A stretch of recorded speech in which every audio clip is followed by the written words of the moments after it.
कर दी। तो 5th day of the starting of the chapter electrostatic start किए हुए 5 दिन हमें हो गए, 5वां दिन है, 4 दिन हो गए। तो अपना टॉपिक क्या आ गया? Coulomb's law. फिर से वही बात, दिस टॉपिक इज या today's class is basis of the whole electrostatic. पूरी इलेक्ट्रोस्टैटिक जिसको बोलते हैं ना 40 दिन लगाने हैं, 45 दिन लगाने हैं, उस सारी की सारी इलेक्ट्रोस्टैटिक्स का जो बेस है वो आज की क्लास में बनेगा। आज का आया हुआ फार्मूला या आज का आया हुआ टॉपिक, ये जब तक इलेक्ट्रोस्टैटिक खत्म नहीं होती ना, एंड तक 40 दिन तक ये चल नहीं जाना। तो आराम से करेंगे, कुछ नहीं, इजी पार्ट है। स्टार्टिंग का पार्ट हमेशा इजी होता है, इजी है, धीरे धीरे करके बात को बढ़ाएंगे। तो हेडिंग आपकी आ गई कूलम्स लॉ। मैंने बोला हम चार्ज स्टडी कर रहे हैं। चार्ज में हमने फोर्स पढ़ना है, इलेक्ट्रिक फील्ड पढ़ना है, पोटेंशियल, पोटेंशियल एनर्जी, कैपेसिटेंस। तो ये हमारे इलेक्ट्रोस्टैटिक्स का कंसेप्ट है, चक्रव्यूह जिसको बोलता हूं मैं। फर्स्ट 4 डेज तो चार्ज के बारे में पढ़ते रह गए। अब आपको पता है like charges repel, unlike charges attract. Repel करें, अट्रैक्ट करें, लगाएंगे क्या एक दूसरे पे? फोर्स। दैट मीन्स अब नेक्स्ट स्टेज पे चले गए, force exerted by charges on each other, may be repulsive, may be attractive. अब वो किसने बताया था? कूलम ने बताया था। इसलिए इसने एक लॉ दिया, कितना फोर्स लगता है, कूलम्स लॉ। हमारा सबसे मेन टॉपिक क्या हो गया? Coulomb's law. ठीक है। कूलम एक फ्रेंच साइंटिस्ट था जो कि पहले मिलिट्री में था, फ्रेंच ऑफिसर, इंजीनियर भी था, फिजिसिस्ट भी था। बाद में जाके वो ज्यादा मशहूर फिजिक्स के फील्ड में हुआ। उसने क्या लॉ दिया? Coulomb's law. सिंपल सी बात स्टार्ट कर रहे हैं। सबसे पहले इसकी स्टेटमेंट आएगी, आप नोट करोगे, मैं एक्सप्लेन करूंगा, धीरे धीरे करके चीजें बढ़ती चली जाएंगी। तो पहले आप स्टेटमेंट लिख ही लो कि it states that, Coulomb's law की स्टेटमेंट नोट कर लो, धीरे धीरे करके मैं एक्सप्लेन करता चले जाऊंगा, फ्लो में आ जाएगा थोड़ी देर में पॉइंट आपका। तो हेडिंग इज कूलम्स लॉ। बेटा नोट कर लो, मैं एक्सप्लेन कर देता हूं।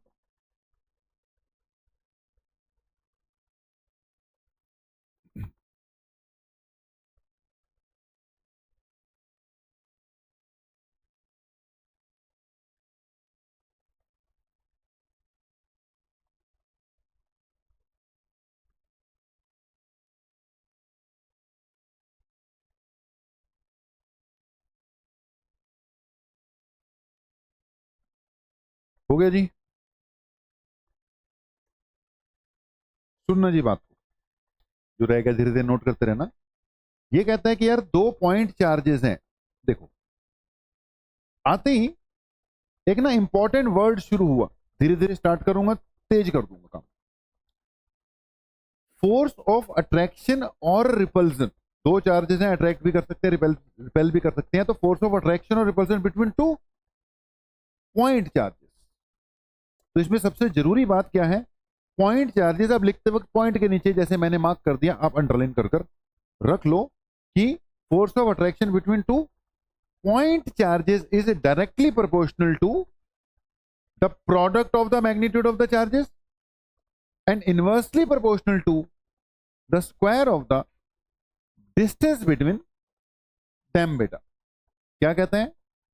2 चार्जेस है बेटा जी, Q1 और Q2। शर्त इसकी क्या है कि कैसे होने चाहिए? पॉइंट चार्जेस होने चाहिए। ज्यादा एक्सप्लेन बाद में करता हूं पॉइंट वाले इफेक्ट को। तो it states that force of attraction और repulsion between charges is directly proportional to product of the charges and inversely proportional to the square of the distance between them। तो F product of charges के directly proportional है, distance के inversely proportional है। अगर इन दोनों को बेटा जी combine कर देते हो तो it can be written as Q1 Q2 divided by R square. अगर प्रोपोर्शनलिटी का साइन हटा देते हो तो यहां पे कोई कांस्टेंट आना चाहिए। इसको फिलहाल मैंने किस से डिनोट कर देना है? K से डिनोट कर देना। It is K। बन गया Q1 Q2 divided by R का स्क्वायर। आप ये फार्मूला बनाकर रख लो। वो जो पॉइंट चार्जेस वाली बात है उसका क्या है आगे फिर से बताएंगे। अब जिन्हें मार्क करवा दिया तो अभी बता दूं।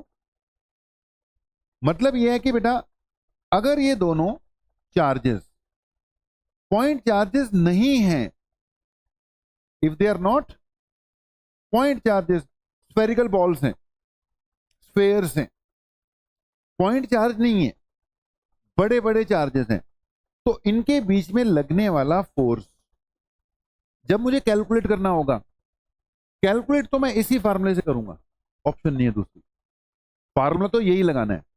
लेकिन अगर ये पॉइंट चार्जेस हैं तो फार्मूला परफेक्ट रिजल्ट दे देगा, अगर ये पॉइंट चार्जेस नहीं है तो जो रिजल्ट है उसमें थोड़ा सा फर्क पड़ जाएगा। फर्क पड़ जाएगा मतलब दो चार्जेस के बीच में फोर्स लग रहा है, उसको दो तरीके से फाइंड कर सकते हो, एक कागज पे कैलकुलेट किया और एक किसी एक्सपेरिमेंट से मेजर करके कितना फोर्स लग रहा है।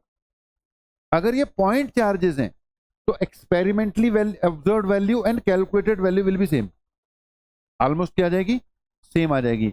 लेकिन अगर ये पॉइंट चार्जेस नहीं है तो मतलब आइडियल केस नहीं है, अगर आइडियल केस नहीं है तो फार्मूले से जो आंसर आएगा एक्चुअल में फोर्स उससे थोड़ा कम या थोड़ा ज्यादा लग रहा होगा। जल्दी बोलो, पॉइंट फॉलो किया कि नहीं? एक कंपनी है कार बनाने वाली, उसने बोला कि ये नया मॉडल आया है और इसकी जो माइलेज है इट इज 25 किलोमीटर पर लीटर, एक लीटर में ये 25 किलोमीटर चल जाती है, लेकिन साथ में स्टार लगा के लिखा होता है अंडर आइडियल कंडीशन, स्टार लगा के लिखा होता है अंडर आइडियल कंडीशन, कि भाई हाईवे पर एक तो हाईवे होना चाहिए, ट्रैफिक नहीं होना चाहिए, और स्पीड कितनी रखनी है, 60 से 70 के बीच में रखनी है, आइडियल कंडीशन हो गई, इकोनॉमी स्पीड हो गई है, इसमें ये स्पीड दे देगी एवरेज 25। लेकिन अगर उसको सिटी कंडीशंस में चलाओगे तो कार तो वही है, सिटी कंडीशंस में एक्चुअल जो वो बोल रही है माइलेज नहीं दे पाएगी ना। जल्दी बोलो, ट्रैफिक बाजार में ले जाओगे तो बाजार में 10 की एवरेज भी नहीं देनी उसने। बोलो मेरा पॉइंट फॉलो किया कि नहीं? तो फार्मूला कह रहा है ऐसे ऐसे आएगा, लेकिन ये तब भी पूरी तरह से परफेक्ट रिजल्ट देगा अगर चार्जेस कैसे होंगे, पॉइंट चार्ज। रीजन मैं एक्सप्लेन करूंगा आगे चलकर। फिलहाल हम क्या मान के चलते हैं, सब कुछ बेटा क्या चल रहा है, आइडियली चल रहा है। चार्जेस कैसे हैं, पॉइंट चार्जेस हैं। ओके जी, बात को तुमसे पूछ लिया, कंक्लूडिंग पॉइंट ले लो। सबसे पहला कंक्लूडिंग पॉइंट आ गया कि एफ किसके इक्वल होता है, K into Q1 Q2 divided by R square के इक्वल होता है। जल्दी बोलो, याद रहेगा, दो चार्जेस के बीच में लगने वाला force K into Q1 Q2 divided by R square.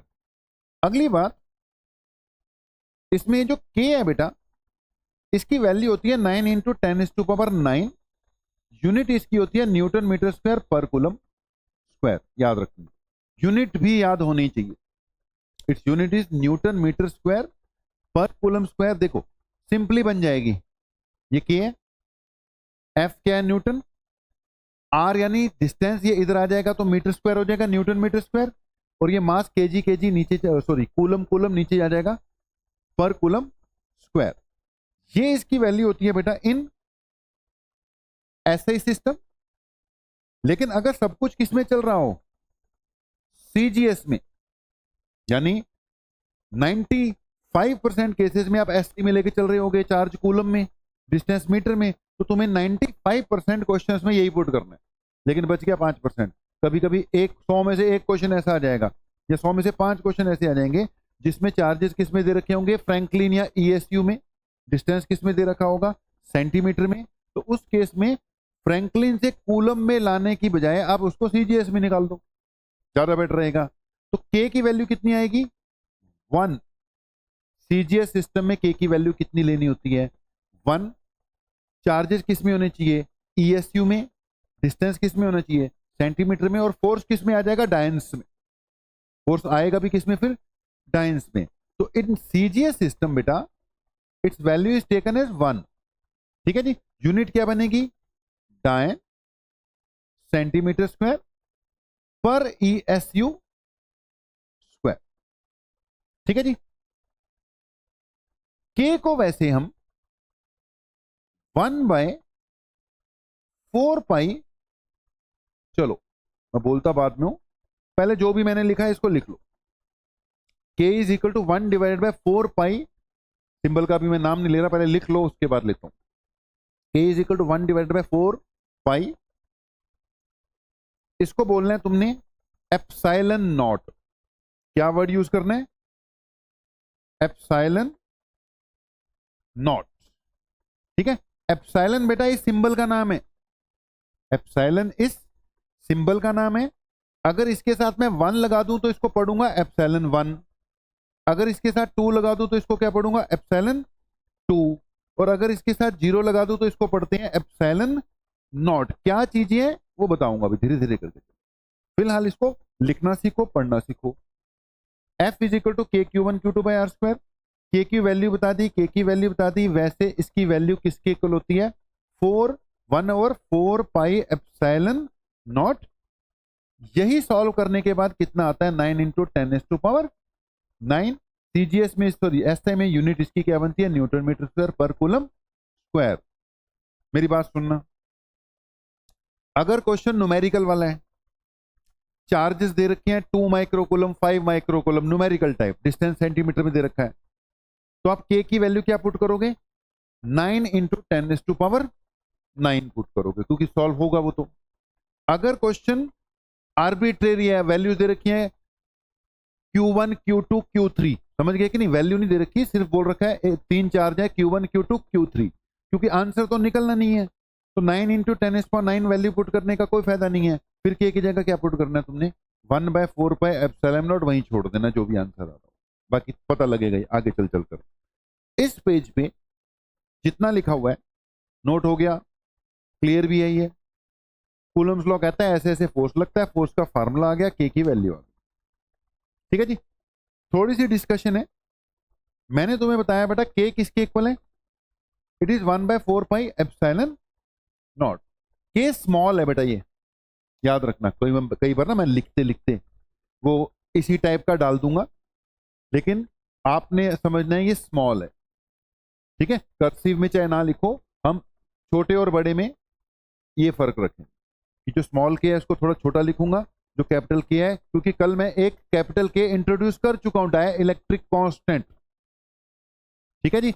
इसी चैप्टर में 2 के आने हैं, इसी चैप्टर में 2 बार केस का यूज होना शुरू हो जाएगा। ये जो अभी चल रहा है ये स्मॉल से ही डिनोट करना है, और कल जो मैंने इंट्रोड्यूस कराया था वो कैपिटल के था बेटा, डाइलेक्ट्रिक कांस्टेंट आ गया था ना, डाइलेक्ट्रिक कांस्टेंट कल डाइलेक्ट्रिक कांस्टेंट कैपिटल के से डिनोट करा दिया था। ध्यान से सुनिएगा, अभी प्योर थ्योरेटिकल बातें मैंने बोला था 30-35 मिनट में आराम से कराऊंगा, उसके बाद क्वेश्चन पे चलना है आज। K is equal to 1/4 pi epsilon naught 9 into 10⁻9, ये तुम्हें पता लग गया। चलो ये तो मैंने बोल दिया, इसको क्या बोलना है एप्सिलॉन नॉट, ठीक है जी। अब ये है क्या चीज, एप्सिलॉन नॉट तो सिंबल का नाम है, एप्सिलॉन तो किसका नाम है सिंबल है, ये किसको रिप्रेजेंट कर रहा है यहां पर। अगर मैं ये सिंबल लिखूं, इस सिंबल का नाम बताओ, इस सिंबल का नाम क्या है रो, ये किसको रिप्रेजेंट करता है डेंसिटी को, आमतौर पे डेंसिटी को, करंट इलेक्ट्रिसिटी वाला चैप्टर पढ़ो तो रेजिस्टिविटी को, ठीक है। अगर मैं मान लो यहां पर न्यू लिख दूं, सिंबल का नाम न्यू है, आमतौर पे किसको रिप्रेजेंट करता है फ्रीक्वेंसी को, नॉर्मली किसको रिप्रेजेंट करता है फ्रीक्वेंसी को, मतलब बेटा सिंबल्स किसी ना किसी फिजिकल क्वांटिटी को रिप्रेजेंट करते हैं ना आमतौर पर। तो यहां पर ये तो इस सिंबल का नाम है यार, ये रिप्रेजेंट किसको कर रहा है, नॉर्मली ये एप्सिलॉन में नॉट लग गया तो और चीज बन गई, इट रिप्रेजेंट्स परमिटिविटी। नई नई बातें हैं सुनना बस, तभी मैंने बोला आराम से बताऊंगा। यहां पर ये किसको रिप्रेजेंट कर रहे हैं permittivity of the medium in which the charges are kept। जिन दो चार्जेस की बेटा जी तुम बात कर रहे हो, एक Q1 और दूसरा कौन सा Q2, ये दोनों कहीं पे भी रखे हो सकते हैं, may be they are place in vacuum, may be they are place in air, air और वैक्यूम को तो एक ही मान लेंगे। Maybe these charges are placed in water, maybe these charges are placed in some other medium। ये जो epsilon है बेटा, एप्सिलॉन ये किसको रिप्रेजेंट कर रहा है इस मीडियम की परमिटिविटी को, ठीक है। 10 मिनट हो सकता है कुछ चीजें नई नई सी लगे, अजीब सी लगे, लेकिन 10 से 12 मिनट के बीच में क्लियर हो जाएगा सब। ठीक है जी। यार जिस भी मीडियम में पड़ा हुआ है, मीडियम की 100 प्रॉपर्टीज हो सकती है, मीडियम की डेंसिटी होती है, ठीक है, मीडियम का रिफ्रैक्टिव इंडेक्स हो सकता है, तो मीडियम की क्या हो सकती है, एक परमिटिविटी भी हो सकती है। क्या होती है बता रहा हूं। पहली बात तो मैंने बोला एप्सिलॉन किसको रिप्रेजेंट कर रहा है, it represent permittivity of the medium. पहली बात किसको रिप्रेजेंट कर रहा है, परमिटिविटी ऑफ द मीडियम। कौन सा मीडियम, जिसमें चार्जेस रखे हुए हैं। अगली बात, ये परमिटिविटी क्या चीज है, कौन सी प्रॉपर्टी आ गई अब ये। तो परमिटिविटी के बारे में लिख लो कि it is property of the medium which decides the behavior of the charges in that medium। इस मीडियम की जो परमिटिविटी है वो तय करेगी कि ये जो चार्जेस हैं इस मीडियम में कैसे बिहेव करेंगे। इन दोनों चार्जेस के बीच में फोर्स कितना लगता है कूलम बताकर गया, लेकिन कूलम थोड़ी सी बात अधूरी छोड़ गया। कूलम सिर्फ ये बता के गया कि दोनों के बीच में चार्जेस Q1 Q2 पे डिपेंड करता है और डिस्टेंस पे भी डिपेंड करता है। ठीक है, वो तो सही है, लेकिन आगे चल के ऑब्जर्व किया गया कि यार सेम डिस्टेंस सेम चार्जेस को अलग अलग मीडियम में रखो तो फोर्स अलग अलग लग रहा है। जल्दी बोलो, मेरा पॉइंट फॉलो करके कि नहीं। कूलम ये बता के गया कि मीडियम पे डिपेंड नहीं करता, ऐसा उसने बात ही नहीं की। वो कहता है दो चार्जेस हैं, इस पे डिपेंड करता है, इस पे डिपेंड करता है। लोगों ने एक्सपेरिमेंट किए, वो कहता है कि दो चार्जेस एक पर्टिकुलर मीडियम में रखे हुए थे तो फोर्स नोट कर लिया। सेम चार्जेस सेम डिस्टेंस पे मीडियम चेंज कर रहे हैं जब हम, तो फोर्स पे फर्क पड़ रहा है। तीसरे मीडियम में कुछ और फोर्स है, चौथे मीडियम में कुछ और फोर्स है, मतलब कोई और भी फैक्टर है जो फोर्स को अफेक्ट करता है, दैट इज इट्स परमिटिविटी। जल्दी बोले, पॉइंट फॉलो किया कि नहीं। अब बननी शुरू होगी बात permittivity. What is permittivity, it is the property. जल्दी से बताओ किसकी प्रॉपर्टी, व्हाट इज परमिटिविटी, पूछना है कुछ। व्हाट इज परमिटिविटी, जल्दी बोलो, बोल के बताओ। What is permittivity, it is the property है, किसकी प्रॉपर्टी है, मीडियम की। कौन सा मीडियम, जिसमें चार तुमने रखे हुए हैं। ठीक है जी, ओके। ये परमिटिविटी बताती क्या है भाई, ये परमिटिविटी भी दोनों चार्जेस के बीच में लगने वाले फोर्स को अफेक्ट करती है। ये डिसाइड करेगी कि फोर्स कम लगेगा कि ज्यादा लगेगा। ठीक हो गया, इस पेज में भी जो भी आना था आ गया। अगली बार बेटा, अगर मैंने लिखा हुआ है एप्सिलॉन 1 तो it is permittivity of some medium 1। अगर मैंने लिखा हुआ है एप्सिलॉन 2 तो it is permittivity of some medium 2। अगर मैंने लिखा हुआ है एप्सिलॉन नॉट तो it is permittivity of vacuum. जल्दी बोलें, क्लियर कि नहीं। तो अगर मैंने लिखा हुआ है एप्सिलॉन नॉट तो वो अंडरस्टूड है चार्जेस कहां पड़े हुए हैं, वैक्यूम में। अगर पानी में पड़े होंगे तो मुझे क्या लिखना पड़ेगा, एप्सिलॉन W लिखना पड़ेगा। किसी और मीडियम में पड़े हैं तो उसका सिंबल देना पड़ेगा। जल्दी बोले, ओके कि नहीं। तो मैंने सबसे पहले क्या इंट्रोड्यूस किया था, एप्सिलॉन नॉट। इसके बारे में लिख लो बेटा, it is permittivity of free space या वैक्यूम या एयर, एक ही बात मान लेते हैं। ठीक है, एयर नोट करना है बेटा, सब कुछ सारी चीजें नोट करनी है। जय नोट कर रहे हैं, यहां तक कर लिया, good. Permittivity of free space या वैक्यूम। ठीक है, वैक्यूम की परमिटिविटी बेटा फिक्स है 8.854 इंटू 10⁻⁻12। यूनिट भी याद रखनी है, कूलम स्क्वायर पर न्यूटन मीटर स्क्वायर। ठीक है, 8.854 इंटू 10⁻12 कूलम स्क्वायर पर न्यूटन मीटर स्क्वायर। जो मैंने वैल्यू लिखवाई है तुम्हें के की, छोटे के की, वो 1/4 पाई बेटा एप्सिलॉन नॉट है। यहां पर अगर मैं ये वैल्यू पुट कर देता हूं, एप्सिलॉन नॉट की वैल्यू क्या कर देता हूं, पुट कर देता हूं, तो सॉल्व करके ये आ जाएगी 9 इंटू 10⁻⁹। ठीक है जी, Newton metre square per coulomb square. देख इसकी यूनिट उल्टी है, नीचे है ना, यदि यूनिट है कूलम स्क्वायर पर न्यूटन मीटर स्क्वायर, जिधर ऊपर जाएगी तो Newton metre square per coulomb square. तो 1/4 पाई एप्सिलॉन नॉट पूरे की यूनिट ये, एप्सिलॉन नॉट की यूनिट ये है। ओके, यहां तक नोट करो।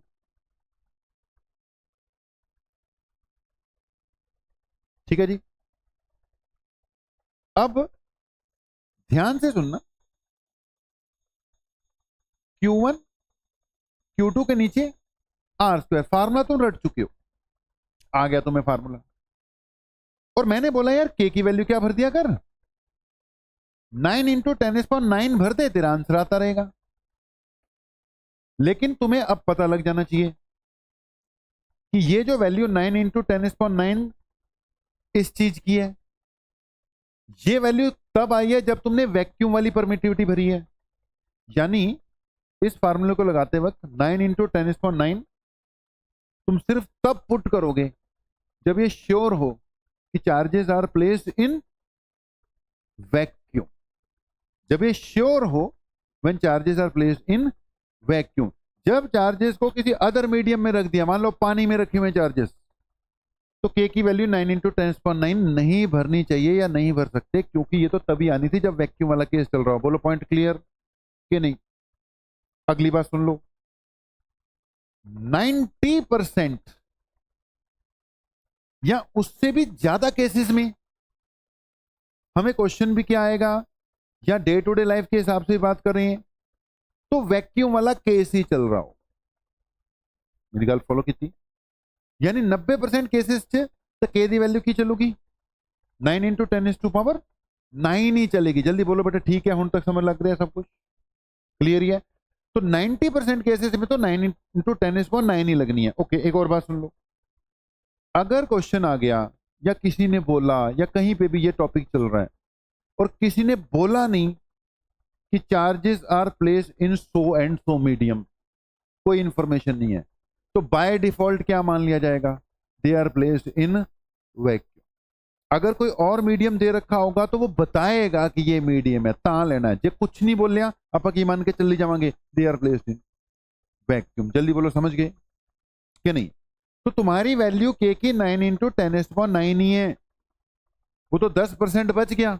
उसकी डिस्कशन करवा देता हूं कि मीडियम चेंज करनी है तो फिर डील कैसे करना है उसके साथ, जितना बोला गया क्लियर ही है। स्मॉल के की वैल्यू कितनी होती है, जल्दी बताओ, what is the value of small के? 1/4 की वैल्यू कितनी है, 9 इंटू 10⁻⁹।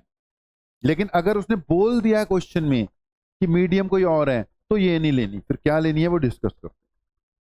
ठीक है जी, यहां तक नोट कर लिया? बोला करो बेटा, यहां तक नोटेड है? कोई दिक्कत? ओके, एक हेडिंग डालो छोटी सी,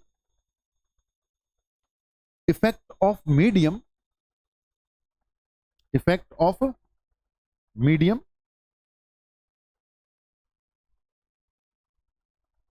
ऑन कूलम्स लॉ। उसके अंडर डिस्कस करवा देता हूं, effect of medium on Coulomb's law, discussion उसके अंडर करवा देते हैं। Effect of medium on Coulomb's law, ध्यान से सुनना बेटा जी। लेट्स, ये दो चार्जेस हैं Q1 एंड Q2, इनके बीच में डिस्टेंस कितने R है। मान लो ये दोनों पहले वैक्यूम में पड़े थे और इनके बीच में फोर्स कितना था, KQ1 Q2/R²। यानी कि वैक्यूम में फोर्स कितना लग रहा था बेटा, 1/4 एप्सिलॉन नॉट Q1 Q2/R² लग रहा था, मान लो, ठीक है, 1/4 ये लग रहा था। ठीक है जी, but now the case is that these charges are kept in some other medium. अब ये वैक्यूम में नहीं पड़े हुए, जिस भी मीडियम में पड़े हैं मान लो उसकी परमिटिविटी कितनी है, एप्सिलॉन एम है, M for medium, M for medium. तो इस मीडियम में जो फोर्स लगेगा वो कितना लगेगा, 1/4 epsilon M Q1 Q2 by R square. बोले बेटा ओके, ठीक है। अब बस इतना है, यहां तक मैं इसकी वैल्यू पुट कर सकता था 9 × 10⁹, अब नहीं पुट कर पाऊंगा, देखेंगे कैसे करना है। लेकिन इतना तक क्लियर हो गया, एप्सिलॉन नॉट की जगह एप्सिलॉन एम लाना पड़ेगा। अगली बात, अगर मुझे इसको आगे बढ़ाना है तो I need value of this quantity, वो क्वेश्चन में प्रोवाइड करेगा, ठीक है, वो क्वेश्चन में क्या करेगा, प्रोवाइड करेगा।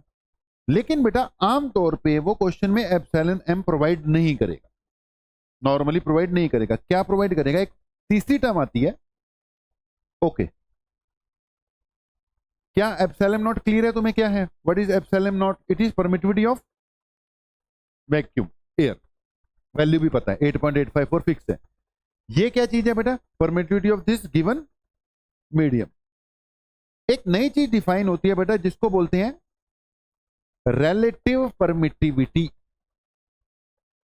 क्या टर्म आ गई, रिलेटिव परमिटिविटी या रिलेटिव डेंसिटी। पता है तुम्हें, relative density, density of substance divided by density of water. Water को ना बेस मान लिया, उसके साथ कंपेयर कर कर। यहां पे वैक्यूम को बेस मान लिया। Relative permittivity of a medium is defined as permittivity of the medium divided by permittivity of vacuum. Relative permittivity is defined as permittivity of medium divided by permittivity of vacuum बेटा, ठीक है जी। अब ध्यान से सुनना, ये अलग चीज है, पक्की चीज है, पता ही है सबको क्या चीज है, ठीक है, वैल्यू फिक्स है। ये इस मीडियम की परमिटिविटी है और ये इस मीडियम की क्या है, रिलेटिव परमिटिविटी है। मैंने बोला परमिटिविटी आमतौर पे अवेलेबल नहीं होगी, क्या अवेलेबल होगी, रिलेटिव परमिटिविटी। लेकिन कोई दिक्कत वाली बात नहीं है, वो रिलेटिव परमिटिविटी भी दे देगा, तो मैं परमिटिविटी निकाल लूंगा। रिलेटिव परमिटिविटी को एप्सिलॉन नॉट से क्या कर कर मल्टीप्लाई करके निकाल लूंगा। जल्दी बोले, पॉइंट क्लियर कि नहीं, तो कोई प्रॉब्लम नहीं है, निकाल लेंगे, राइट। अब क्योंकि ये तो गिवन ही नहीं होती, रिलेटिव परमिटिविटी होती है, तो रिलेटिव परमिटिविटी के टर्म्स में मैंने आंसर ही बना दिया। मैंने इसको लिख दिया 1/4 पाई, इसकी जगह लिख दिया epsilon R epsilon not Q1 Q2 by R. कोई प्रॉब्लम नो। इसको थोड़ा सा मॉडिफाई किया तो ये बन गई बेटा 1/एप्सिलॉन आर, ब्रैकेट में लिखा 1/4 pi epsilon Q1 Q2 by R. Epsilon R अलग कर दिया, हो गया जी। अब आप ध्यान से देखो, 1/4 pi epsilon not Q1 Q2 by R square, वो ब्रैकेट के अंदर क्या आ गया, 1/4 pi epsilon not Q1 Q2 by R square आ गया। बोलो ठीक है। ये जो ब्रैकेट वाली चीज है बेटा, ये क्या बन गई, this is force between the charges when they were placed in vacuum. तो ये क्या चीज बन गई, this is force between the charges when they are placed in vacuum divided by relative permittivity. ध्यान से सुनो, नोट कर लो पहले, फिर बात सुन लेना।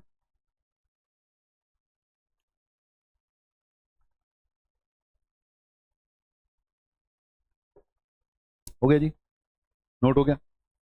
मैंने तुमसे बोला था 90% केसेस में तुम यही फार्मूला यूज करोगे और के की वैल्यू चुपचाप क्या करते रहोगे, 9 × 10⁹9। यही बोला था। 10% मैंने था बच गए भाई, वो बचे हुए 10% में भी तुम के की वैल्यू क्या यूज करना, 9 × 10⁹9 ही यूज करना। बस अगर उसने मीडियम चेंज कर दिया तो वो तुम्हें क्या प्रोवाइड कर देगा? रिलेटिव परमिटिविटी प्रोवाइड कर देगा। तुमने आंसर वैसे ही निकालना है, K Q one Q two by R square, K की वैल्यू वही। अगर वैक्यूम वाला केस है तो वैसे ही रहने दोगे, और अगर कोई और मीडियम है उसकी रिलेटिव परमिटिविटी दे रखी होगी, फाइनली उसको किससे डिवाइड कर दोगे? रिलेटिव परमिटिविटी से डिवाइड कर दोगे। जल्दी बोलो, मेरा पॉइंट फॉलो किया कि नहीं? दो चार्जेस हैं, 1 कूलम एंड 1 कूलम। सुनना मेरी बात ध्यान से, दो चार्जेस हैं 1 कूलम एंड 1 कूलम। कितने डिस्टेंस पे पड़े हुए हैं? 1 मीटर पे। 1 कूलम डिस्टेंस कितना है उनके बीच में? 1 मीटर। तो उनके बीच में लगने वाला फोर्स कितना होगा? मैंने मीडियम की तो बात ही नहीं की, तो तुम चुपचाप क्या करोगे? वैक्यूम वाला केस कर दोगे। तो इनके बीच में लगने वाला फोर्स कितना होगा?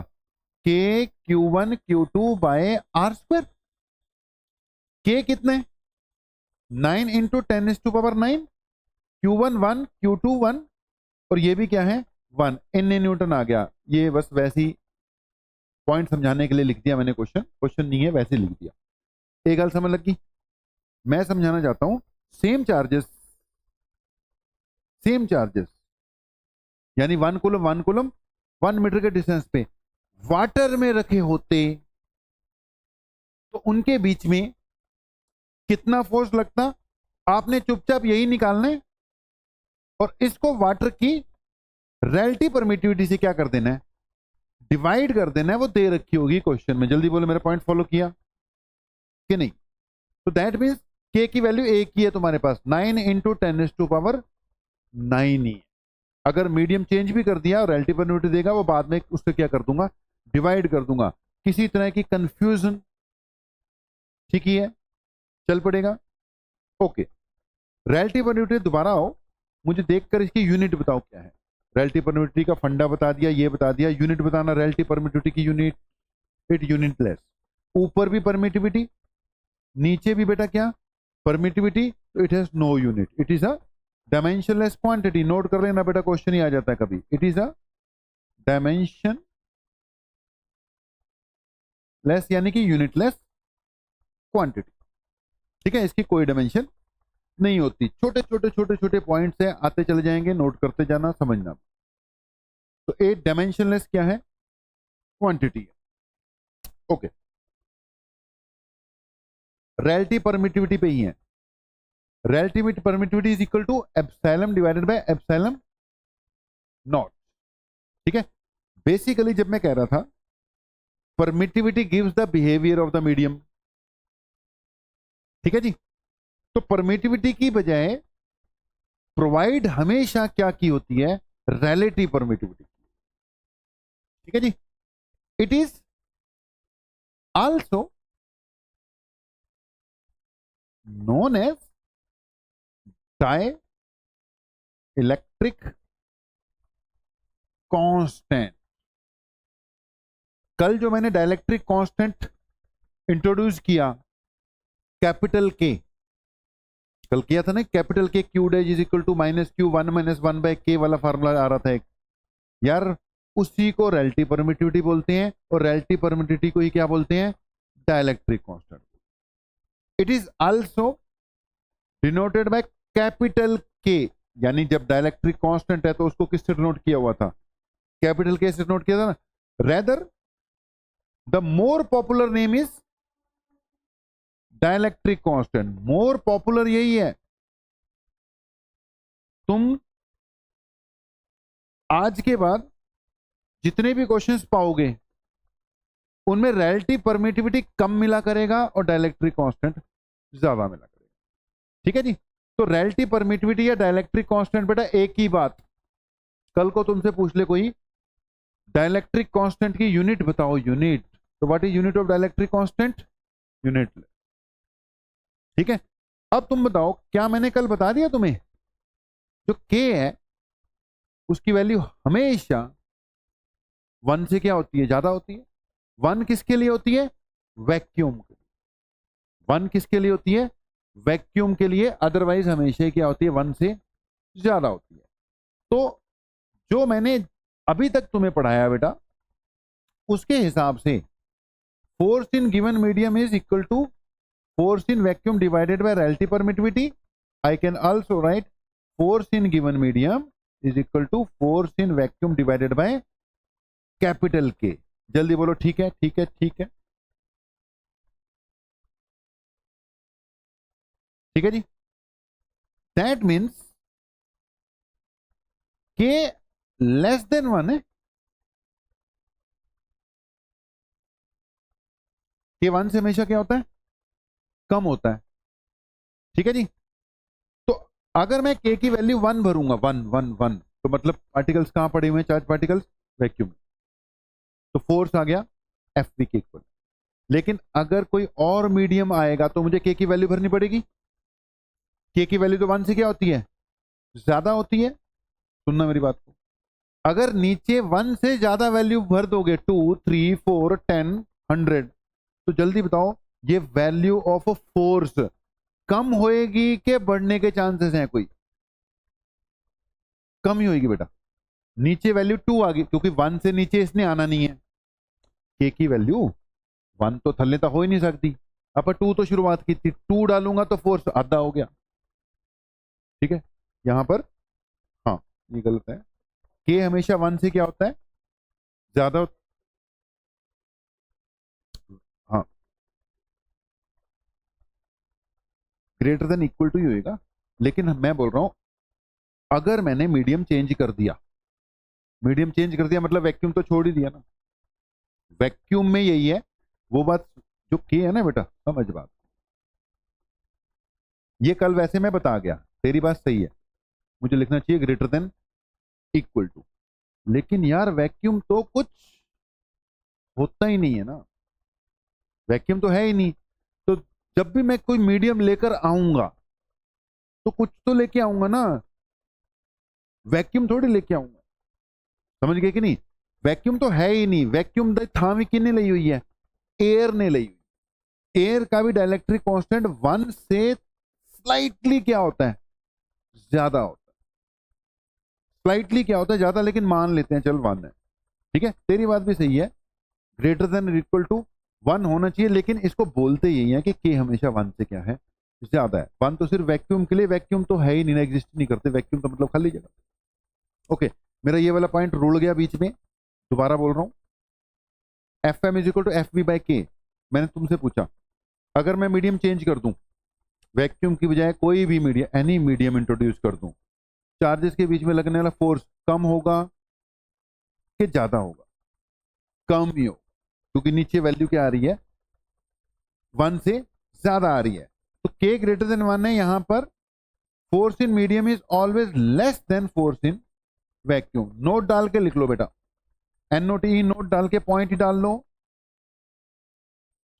कि इफ चार्जेस आर लिख भाई, if charges are place in a medium other than vacuum, placed in a medium other than vacuum, force between the charges reduces. Force between the charges reduces. उनके बीच में लगने वाला force क्या होगा, reduce ही होगा. तो यहां तक अपनी बात आई. एक सिंपल सा एग्जांपल लेते हैं, सिंपल सा एग्जांपल, फिर बात को आगे फिर न्यूमेरिकल वाली बातों की तरफ बढ़ चलेंगे. सिंपल सा एग्जांपल लिया NaCl. NaCl यानी सोडियम क्लोराइड कॉमन सॉल्ट है ना. नॉर्मली ये NaCl ही है. अगर मैं एक चुटकी सिंदूर,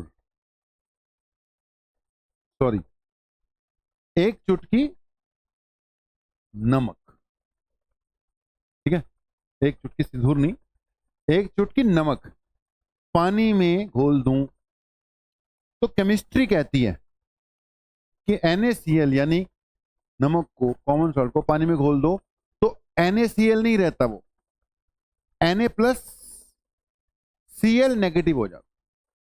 ठीक है, Na प्लस Cl नेगेटिव यानी ये सोडियम और क्लोरीन आयन में तब्दील हो जाता है, अलग अलग हो जाते हैं. अलग अलग क्यों हो गए? यहां लग गया कूलम्स लॉ. आपने पढ़ी हुई है एटॉमिक बॉन्डिंग या केमिकल बॉन्डिंग, दो तरह के बॉन्ड्स होते हैं, ionic bond and covalent bond.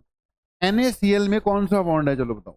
आयनिक है ना, क्योंकि बेसिकली आयन है, आयनिक बॉन्ड है। एक ने इलेक्ट्रॉन लूज किए, एक ने इलेक्ट्रॉन गेन कर लिए हुए हैं, एक पॉजिटिव आयन है, दूसरा नेगेटिव आयन है, वो तो इनके बीच में कूलम्स फोर्स लग गया। दो चार्जेस एक दूसरे को क्या करते हैं, ऑपोजिट वाले अट्रैक्ट करते हैं, इनके बीच में कूलम्स फोर्स है जो हम पढ़ रहे हैं, ये उससे बंधे हुए हैं। जब तक ये बाहर है एयर में, तो Na प्लस और Cl नेगेटिव के बीच में जो मीडियम है वो एयर है। वो क्या है, एयर, वैक्यूम मान लो, वो एयर है। तो इनके बीच में फोर्स लग रहा है F। जैसे ही मैंने इसको पानी में डाला तो Na और Cl के बीच में क्या आ गए, वाटर के मॉलिक्यूल्स आ गए, यानी उनके बीच का मीडियम क्या हो गया, चेंज हो गया। कल मैंने बताया वाटर का डाइलेक्ट्रिक कांस्टेंट कितना लेना है, 81 लेना है। कभी कभी राउंड फिगर में 80 भी दिया होता है किताबों में। जल्दी बताएं, अब पॉइंट बन ही गया।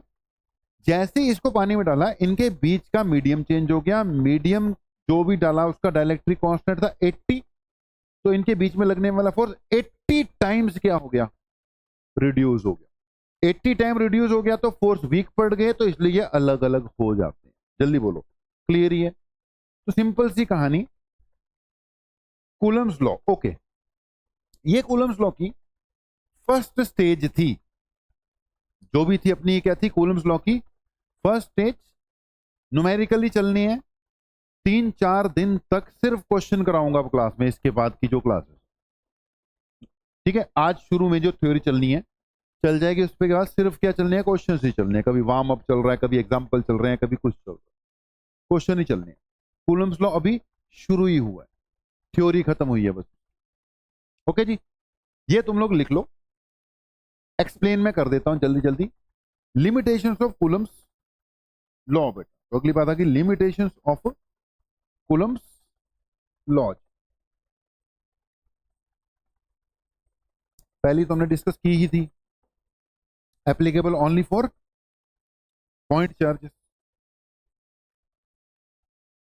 दूसरी भी लिख लो, एक्सप्लेन कर देते हैं।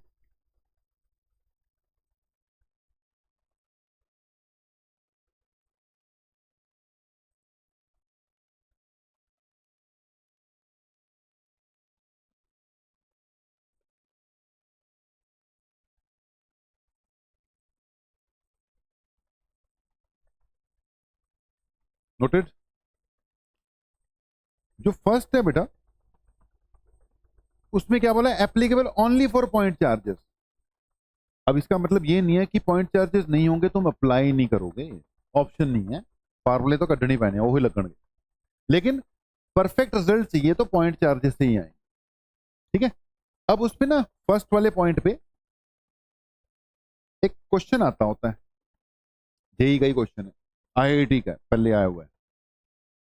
मैंने तुमसे पूछा, ये दो स्फेयर्स हैं, कैसे हैं ये दो स्फेयर्स, ठीक है जी। इस केस में दोनों सेम नेचर के रख रहा हूं, और दूसरे केस में ऑपोजिट नेचर के रख रहा हूं, ठीक है। दोनों के बीच में डिस्टेंस दे रखा है मैंने, क्या, R। बेटा दोनों के बीच में डिस्टेंस दे दिया मैंने R। अब इनके बीच में, इस पे Q1 है, इस पे Q2 है, मान ले इस पे Q1 है, इस पे Q2 है। इनके बीच में फोर्स कूलम्स लॉ के हिसाब से बेटा क्या होना चाहिए, इट शुड बी के Q1 Q2 के नीचे R स्क्वायर। इस केस में भी क्या होना चाहिए, के Q1 Q2 by R square, होना तो यही चाहिए। लेकिन इसमें पूछा गया है कि क्या F, तीन ऑप्शन है, equal to Q1 Q2 by R square है, greater than K Q1 Q2 by R square है, less than K Q1 Q2 by R square है, और डी ऑप्शन है नन ऑफ दीज। मैं लिख नहीं रहा, वैसी क्वेश्चन बनाया मैंने। जल्दी बताओ क्वेश्चन क्या पता लग गया। पहली ऑप्शन क्या है, F इज इक्वल टू, दूसरी क्या F ग्रेटर देन, तीसरी क्या F लेस देन, चौथी क्या नन ऑफ दीज। क्वेश्चन पता लग गया कि पहली ऑप्शन तो गलत है। क्यों गलत है? क्योंकि ये पॉइंट चार्जेस नहीं है। एग्जैक्टली एफ इक्वल टू के Q1 Q2 by R square तो तब आता अगर ये क्या होते पॉइंट चार्ज। मैं तो बड्डे बड्डे की बना छे हैं, स्फेयर बना रखे हैं। जल्दी बोलो पॉइंट क्लियर कि नहीं? तो पॉइंट चार्जेस नहीं है तो पहली ऑप्शन तो गलत है। अब बच गई दो या लास्ट वाली। ध्यान से सुनना बेटा, क्यों कूलम्ब लॉ फेल होता है? अगर ये पॉइंट चार्जेस नहीं है, दो स्फेरिकल ऑब्जेक्ट्स हैं, थोड़ा पास ला के रख दिए, तो पॉजिटिव पॉजिटिव एक दूसरे को क्या करता है? रिपेल करता है। अगर पॉजिटिव पॉजिटिव ने एक दूसरे को बेटा जी क्या कर दिया? रिपेल। तो ये जो चार्जेस है ना, ये इक्वली डिस्ट्रीब्यूट जो हुए हुए थे, अकेला होता तो इक्वली डिस्ट्रीब्यूटेड थे भाई, इक्वली डिस्ट्रीब्यूटेड नहीं रहे। अब ये एक पॉजिटिव ने दूसरे पॉजिटिव को क्या कर रखा है? रिपेल कर दिया। तो नेड़े नेड़े जी तो इन्होंने ले आके रखोगे या इनके बीच में डिस्टेंस बहुत ज्यादा नहीं है, तो ये सिचुएशन हो गई। जल्दी बोलो समझे कि नहीं? अपन को चार्ज दिख रहे हैं साइड से इकट्ठे हो गए, हमारे लिए तो दो चार्ज ऑब्जेक्ट ही है ना, लेकिन एक्चुअली चार्ज अब इधर चले गए। जल्दी बोलो पॉइंट क्लियर कि नहीं? अब बेटा इनके बीच का जो इफेक्टिव डिस्टेंस है, तुम तो सेंटर टू सेंटर ले रहे हो, लेकिन चार्जेस के बीच का जो इफेक्टिव डिस्टेंस है अब आर नहीं है, आर से क्या हो गया है? ज्यादा हो गया है। यानी जो फोर्स आ रहा है इस वक्त कैलकुलेट करने की वाली बात दूसरी है, जो ऑब्जर्व करोगे तो वो इस के Q1 Q2 by R square से क्या आएगा? कम आएगा, क्योंकि डिस्टेंस ज्यादा हो गया, इफेक्टिव डिस्टेंस ज्यादा हो गया, फोर्स क्या हो जाएगा? कम हो जाएगा। बोलो पॉइंट पकड़ा कि नहीं? ठीक है, चीजें मैं बहुत डिटेल में जाके बताऊंगा यार, लेकिन आप ये मत सोचो कि अपने क्वेश्चन से याद करने हैं। क्वेश्चन नहीं, सेम क्वेश्चन चेंज होके आ जाऊंगा, कंसेप्ट बनाने हैं। ठीक है, टाइम हमें लगेगा। देखो ये हमारी मजबूरी है, सब तो ज्यादा वध टाइम फिजिक्स से लगना, क्योंकि इसमें थ्योरी भी है, इसमें न्यूमेरिकल्स भी हैं, मतलब बड़ा चैलेंजिंग है हमारे लिए। अब उसके लिए ठीक है, करेंगे, क्या करेंगे, करना ही पड़ेगा, लेकिन डिटेल में जा जाके भी चीजें करनी पड़ेंगी। जल्दी बताओ, फर्स्ट पॉइंट, फर्स्ट क्वेश्चन का आंसर बन गया।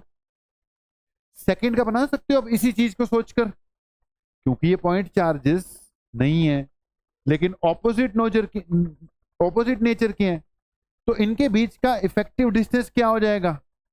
डिक्रीज। इधर आके इकट्ठे हो गए, समझ गए ना? इफेक्टिव डिस्टेंस डिक्रीज, तो जो फोर्स लग रहा होगा इस वैल्यू से क्या लगेगा? ज्यादा लग। इस पॉइंट को समझ। ठीक है, अब इसमें से कितना लिख पाओगे कितना नहीं वो अपने हिसाब से देख लेना। एक क्वेश्चन सीगा असल से मैंने याद आ गया तो मैंने ऐसे ही करा दिया। ठीक है जी, कभी किसी असाइनमेंट में, किसी टेस्ट में, कहीं ना कहीं पर मिल भी सकता है आपको, PYQ कर रहे होगे वहां मिल जाएगा। ओके, सेकंड पॉइंट नोट कर लिया बेटा? सेकंड वाला पॉइंट नोट कर लिया? बोला तो करो माड़ा मोटा हाँ या ना। ओके, सेकंड पॉइंट क्या कहता है? कूलम्स लॉ तभी वैलिड है अगर फोर्सेस, सॉरी चार्जेस के बीच का डिस्टेंस क्या है? Greater then nuclear distance. Mention कर लो, न्यूक्लियर डिस्टेंस का मतलब 10⁻⁻15 मीटर होता है बेटा। ठीक है, आपने सुना होगा जो एटम्स होते हैं ना, एटम्स, उनका साइज किस में मेजर होता है?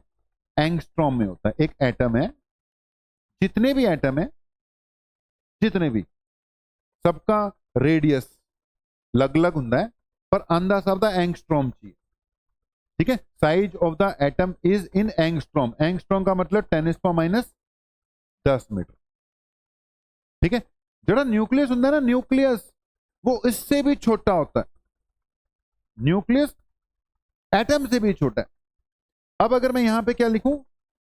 न्यूक्लियस आ चक के इन्हों मैग्नीफाई करता। न्यूक्लियस का जो रेडियस है वो फर्मी में होता है। फर्मी, फर्मी मतलब 10⁻15 मीटर। ठीक है, फर्मी में होता है, फर्मी यूनिट है। फर्मी का मतलब 10⁻15 मीटर। तो जब भी वर्ड आ जाए न्यूक्लियर डिस्टेंस, न्यूक्लियर डिस्टेंस का मतलब 10⁻15 मीटर। सुन ली गल?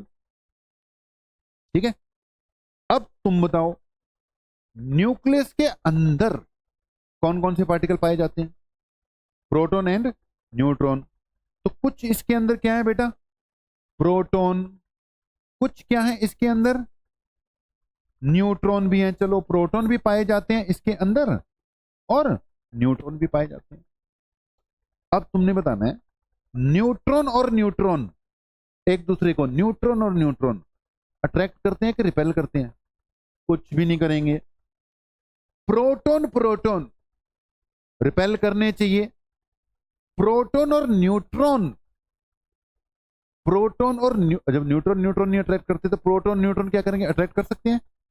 चलो वो इंडक्शन वाला अगर फंडा लगाए, इंडक्शन वाला कंसेप्ट लगाएं तो कर सकते हैं। वैसे न्यूट्रॉन प्यूट्रॉन में इंडक्शन नहीं लगता, इंडक्शन तक किससे लगता है?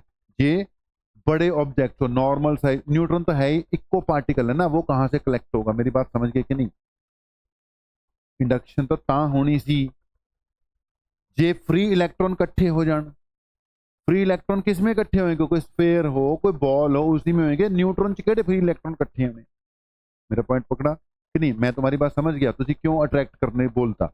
लेकिन प्रोटॉन और न्यूट्रॉन इनमें थोड़ी इंडक्शन हो जानी है।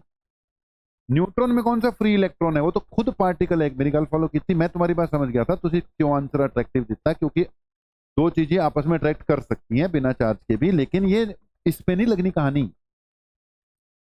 इसमें थोड़ी को फ्री इलेक्ट्रॉन इधर को आ जाने हैं ऐसे। समझ गए मेरी बात ना? ठीक है, चलो दोबारा सवाल पूछा तुमसे, सवाल रिपीटेड। न्यूक्लियस के अंदर प्रोटॉन प्रोटॉन क्या करेंगे? रिपेल।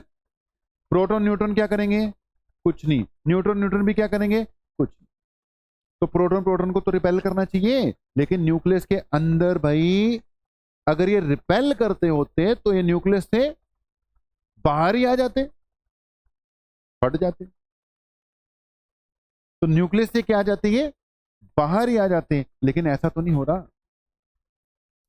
न्यूक्लियस के अंदर ना बेटा एक अलग ही टाइप का फोर्स लग रहा है, न्यूक्लियर फोर्स। सुनो ध्यान, न्यूक्लियस के अंदर एक अलग ही टाइप का फोर्स लगता है, जिसको कौन सा फोर्स कहते हैं? Nuclear force. It is the strongest force in nature. 11th class में पढ़ते हैं weak forces and strong forces, पहले ही चैप्टर में।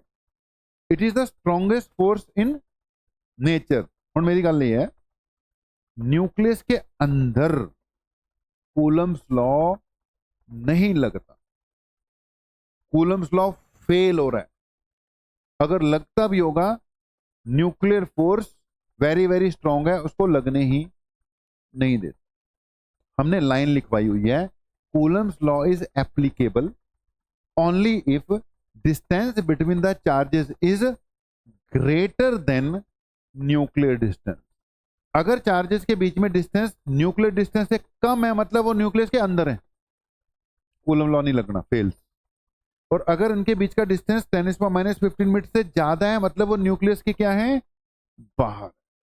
न्यूक्लियस के बाहर कूलम फोर्स लगता है, न्यूक्लियर नहीं लगता। न्यूक्लियस के अंदर न्यूक्लियर फोर्स लग जाता है, कूलम फोर्स फेल हो जाता है। जल्दी से बताओ, ये जो पॉइंट है समझ लग गया कि नहीं? तो दो लिमिटेशन याद रखी तुमने। पहली क्या याद रखी? It is applicable only for point charges. दूसरी क्या याद रखी? It is applicable only if distance between the charges is greater than nuclear distances. एक एडिशनल नॉलेज सुन लो चलते चलते अगले टॉपिक पर। एडिशनल बात मैंने ये बता दी, कल को आप मॉडर्न फिजिक्स पढ़ोगे, उसमें न्यूक्लियर फोर्सेस पढ़नी है। वहां पे जाके पढ़ोगे न्यूक्लियर फोर्स चार्ज पे डिपेंड नहीं करता, और ऑलवेज क्या होता है? अट्रैक्टिव होता है। प्रोटॉन प्रोटॉन भी क्या करते हैं? न्यूक्लियस के अंदर प्रोटॉन प्रोटॉन भी क्या करते हैं? बोलो, अट्रैक्ट। ठीक है, न्यूट्रॉन न्यूट्रॉन भी क्या करते हैं? अट्रैक्ट। प्रोटॉन न्यूट्रॉन भी क्या करते हैं? कंफ्यूज मत हो, मैंने बोला एडिशनल पॉइंट सुन लो। न्यूक्लियर फोर्स ऑलवेज अट्रैक्टिव होता है। पहला पॉइंट सुन लिया, न्यूक्लियर फोर्स कैसा होता है? ऑलवेज अट्रैक्टिव, चार्ज पे डिपेंड नहीं करता। प्रोटॉन प्रोटॉन भी अट्रैक्ट करेंगे, प्रोटॉन न्यूट्रॉन भी की करेंगे अट्रैक्ट करेंगे, न्यूट्रॉन न्यूट्रॉन भी करेंगे अट्रैक्ट। तभी वो न्यूक्लियस स्टेबल है ना बेटा। अगर रिपल्सन रिपल्सन होती तो न्यूक्लियस स्टेबल ही नहीं होता, तभी न्यूक्लियस क्या है? स्टेबल है। कोई कंफ्यूजन?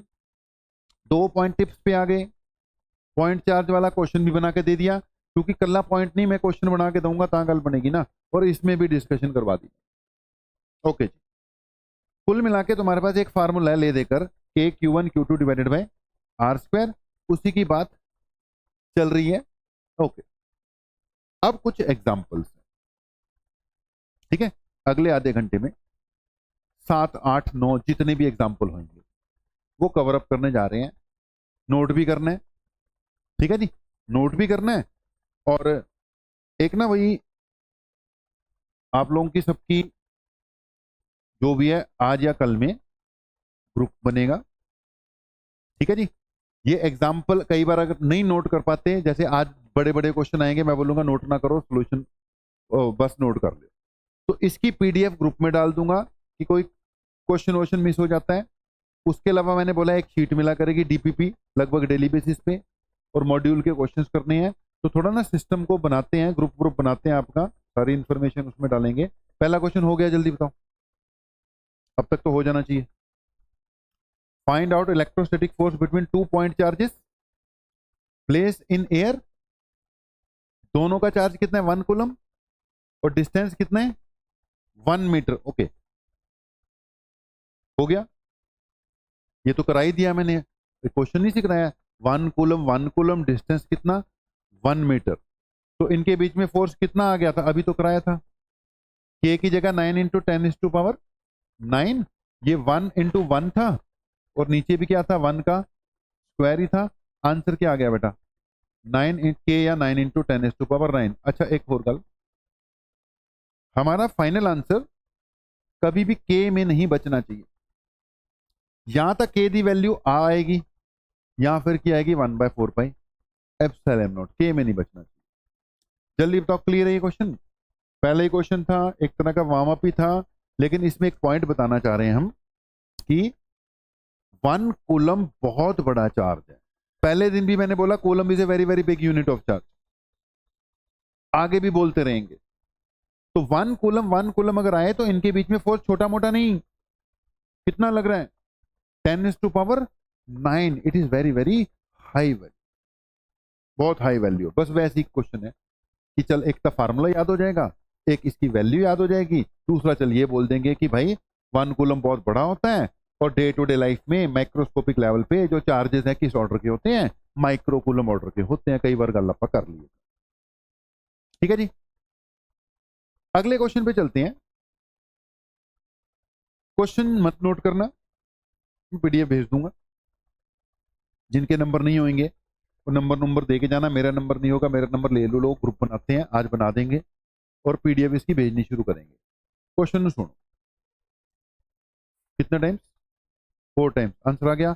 ओके, एक ने आंसर निकाल दिया, और कोई इस आंसर से इत्तेफाक ना रखता हो, जो अपना आंसर देना चाहता हो, बोल दो करके आंसर दे। 16 टाइम्स, वो लड़की तेरे आंसर से इत्तेफाक नहीं रखती, वो अपना आंसर दे रही है। लास्ट गर्ल्स आंसर बताओ जल्दी। 2 आंसर आ गए तो फिर कंफर्म करना पड़ेगा, कोई तीसरा बच्चा भी बता दे कितना हो गया। जय 4 टाइम्स, आंसर इज बेटा 16 टाइम्स। एफ किसके इक्वल है, K into Q1 Q2 by R square. 2 particles having charges Q1 Q2 when kept at a certain distance exert force F। अभी इनके बीच में कितना लग रहा है F on each other if the distance between the 2 particles is reduced to half। देख भाई, distance तूने आधा कर दिया, r/2 का स्क्वायर हो गया। r/2 का स्क्वायर घूम के 4 ऊपर जाएगा कि नहीं, जल्दी बता, ठीक है। और चार्ज क्या कर दिया तूने, and the charge on each particle is doubled. तो 2 का फैक्टर यहां से आया, 2 का फैक्टर यहां से आया, और डिस्टेंस घूम के ऊपर पढ़ना है ना बेटा। बेटा तो मैंने बहुत बढ़िया काम किया तूने बेटा, तू आगे भी ऐसे ही काम करना, तू आधा क्वेश्चन पढ़ के आंसर दे दे, ठीक है। तूने बहुत बढ़िया काम किया, तेरे से मतलब I am proud of you बेटा कि तूने लास्ट पार्ट पढ़ा नहीं। क्वेश्चन का आंसर जल्दी देना, कोई मतलब जरूरी नहीं है कि आप हर बार जल्दी देना है, पूरा पढ़ के देना भाई। चलो क्वेश्चन समझ लग गया। देखो जी सुन लो मेरी बात ध्यान से, मैंने बोला हुआ है मेरा एग्जाम्पल क्वेश्चन जड़ा है, वो बहुत इंपॉर्टेंट चीज, ठीक है। इस टाइप का एक ही आएगा एग्जाम्पल में, बाकी यहाँ फिर वार्म अप में आएंगे वैसे करवाने के लिए कि चलो ठीक है स्टार्टिंग दें 10-15 मिनट के लिए। ठीक है, तो नोट कर लिया भाई जय, तू उसको अब इसका बोल के नहीं मैं बता सकता, कि सिर्फ इशारा करके बता दिया कि भाई तू पंगे मत ले उसके साथ, इधर ध्यान दे। रेहान तू कर रहा है नोट? कर लिया? क्वेश्चन मैं भेज दूंगा, समझ लग गया क्वेश्चन की नहीं? 8-10 क्वेश्चन हैं, असली काम ये है। ठीक है, पिछले वाले के बिना तो होता नहीं था, लेकिन एक्चुअल वर्क ये है। अगले 2 या 3 दिन सिर्फ कूलम्स लॉ के क्वेश्चन, सिर्फ कूलम्स लॉ, वो लेवल बढ़ाते चले जाएंगे। सिर्फ कूलम्स लॉ के क्वेश्चन है, मंडे ट्यूसडे तक कूलम्स लॉ के क्वेश्चन ही चलने। ओके जी, अगला क्वेश्चन देखो जी, 16F आंसर आ गया। 70 नंबर क्वेश्चन आराम से करना, पूरा पता नहीं होगा कि नहीं होगा तुमसे, लेकिन जितना है माड़ी मोटी ट्राई तो मारो, स्टार्टिंग तो करो। कहना क्या चाहता है, स्टार्टिंग तो करो।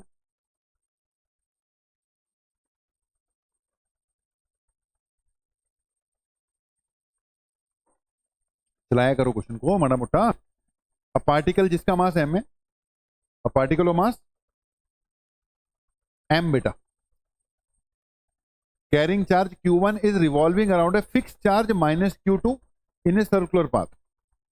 सेंटर पे पड़ा हुआ है बेटा -Q2, इसके आसपास कौन घूम रहा है? +Q1। घूमने के लिए क्या चाहिए बेटा जी? Centripetal force. घूमने के लिए क्या चाहिए? Centripetal force. सेंट्रीपिटल फोर्स किसने प्रोवाइड किया? इसकी अट्रैक्शन ने। जैसे हम कहते हैं सन जो है उसके आसपास अर्थ घूम रही है, तो यही लगा देते हैं centripetal force equal to gravitational force. यहां क्या लगाना पड़ेगा? जो सेंट्रीपिटल फोर्स है बेटा वो किसके इक्वल है? Electrostatic force. सेंट्रीपिटल फोर्स किसके इक्वल होता है? mv²/rb होता है। इन्हें 2 चीजें पूछी हुई हैं, वेलोसिटी भी पूछी है और टाइम पीरियड भी पूछा है। तो वेलोसिटी के लिए मैं mv²/r यूज करूंगा, टाइम पीरियड के लिए m⍵²r यूज करने जा रहा हूं। ओके जी, k Q1 Q2 divided by, ये नोट करना है भाई, ये वाला क्वेश्चन लंबा जाएगा, नोट करना है इसका solution. m⍵² is equal to k Q1 Q2/r²। Okay, यहां पे आप सवाल कर सकते हो कि सर नेगेटिव साइन लेना है कि नहीं लेना? मैग्नीट्यूड है बस, हमें सिर्फ सेंट्रीपिटल फोर्स चाहिए, नहीं लेना।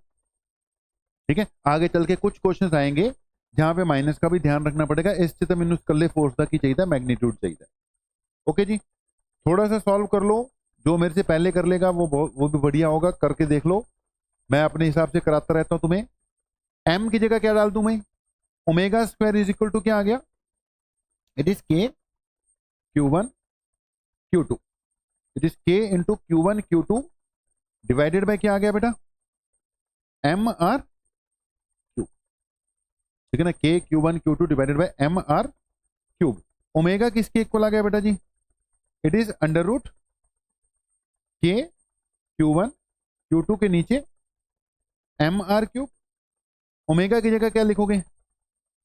2 pi divided by time period, it is equal to under root k Q1 Q2 के नीचे क्या आ गया बेटा? mr²। That means time period किसके इक्वल आएगा? Time period is equal to 2 pi under root mr³ के नीचे क्या आएगा? k Q1 Q2। चेक करना मैंने गलत तो नहीं किया, उल्टा करना पड़ेगा। टाइम पीरियड ऊपर गया, mr³ ऊपर आएगा। सही हो गया? यही आंसर हो सकता है, लेकिन मैंने बोला k में नहीं छोड़ना। k की जगह क्या पुट करना पड़ेगा? 1/4 पाई एप्सिलॉन नॉट। तो it will be time period is equal to बेटा 2 पाई अंडर रूट, ऊपर जाके हो गया 4 पाई एप्सिलॉन नॉट, साथ में क्या है? r³, साथ में क्या है? m है, नीचे क्या है जी? Q1 Q2। ज्यादा बात है, 4 का बाहर निकाल लो, ये 2 बाहर आके 2 जगह क्या हो जाएगा? 4 पाई, तो चलो आ नहीं सकता, ये बनेगा पाई एप्सिलॉन नॉट। r भी आ सकता है, एक r आ जाएगा, एक r अंदर रह जाएगा, r³ नीचे Q1/Q2। ओके जी, समझने वाला कुछ नहीं है इसमें। लेकिन होता क्या है, जब जेई नीट के क्वेश्चन आएंगे ना, फिजिक्स या कूलम्स लॉ यहीं तक यूज हुआ, कूलम्स लॉ मैंने लगा दिया, उसने पुराना कंसेप्ट, उसके बाद तुम्हारी मेहनत है फिर आंसर तक पहुंचाना। एम भी आएगा, एम भी आएगा, पाई एप्सिलॉन नॉट 4 मैंने बाहर निकाल दिया, साथ में क्या आ गया, एम आएगा। वेलोसिटी कैलकुलेट करना, वेलोसिटी कैलकुलेट करना M V square by R use कर थोड़ा फास्ट।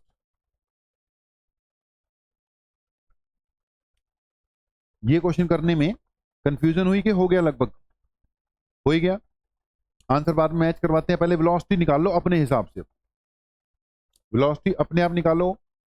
तुमने लगाया M V square by R, उधर वही लगाना पड़ेगा बेटा, के Q1 Q2 के नीचे आर का स्क्वायर, एक आर कैंसिल हो गया, वी स्क्वायर किसके इक्वल हो गया, के Q1 Q2 के नीचे एम, इसको रूट कर लें, v इज इक्वल टू बन गया अंडर रूट Q1 Q2 के नीचे 4 पाई एप्सिलॉन नॉट एम। हो गया नोट।